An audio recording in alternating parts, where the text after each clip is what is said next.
ఇంకా ఈ రోజు డేట్ అయితే కనుక 24వ తారీఖు మే నెల 2024 సంవత్సరం. ఈరోజు మన కలిగిరి టమాటా మార్కెట్లో స్టాక్ గురించి అలాగే వేలంపాట్ల ధరలు ఎలా తెలుసుకుందాం. దానికన్నా ముందుగా మన ఛానల్ అనేది ఎవరు కొత్తగా చూస్తున్నట్లయితే కనుక లైక్ చేసి షేర్ చేసి సబ్స్క్రైబ్ చేసుకోండి.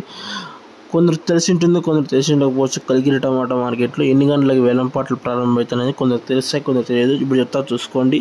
వేలంపాట్లు అయితే 5 గంటలకు ప్రారంభమేసి 6:30కి అయితే అంతా ముగింపు అయిపోతుంది. ఇప్పుడు సమయం వచ్చేసి 6 గంటల 20 నిమిషాలు అయితే అవుతుంది. ఇంకొక 10 నిమిషాల్లో యాక్షన్ అనేది పూర్తిగా అయిపోతుంది. ఇప్పుడు దాకా అయితే టాప్ వచ్చేసి 470 రూపాయలు. ఇంకా ఏమన్నా 10-20 అయితే 500 రూపాయలు అయితే పలకడం జరుగుతుంది. 470 రూపాయలు అయితే టాప్ రేటు. ఇది అప్డేట్. వీడియో నచ్చితే కనుక లైక్ చేసి షేర్ చేసి సబ్స్క్రైబ్ చేసుకొని ప్రతిరోజు అనేది అప్డేట్ చేస్తుంటా సోది లేకుండా. చాలామంది ఏమడుగుతారంటే నోటిఫికేషన్ అయితే రాలేదంటున్నారు. మీరు బెల్ ఐకాన్ ఆన్లో పెట్టుకుంటే మీకు నోటిఫికేషన్ అనేది అప్డేట్ చేస్తుంది. Okay, thank you. వీడియో నచ్చితే కనుక లైక్ చేసి షేర్ చేసి సబ్స్క్రైబ్ చేసుకోండి. టాప్ వచ్చి 470.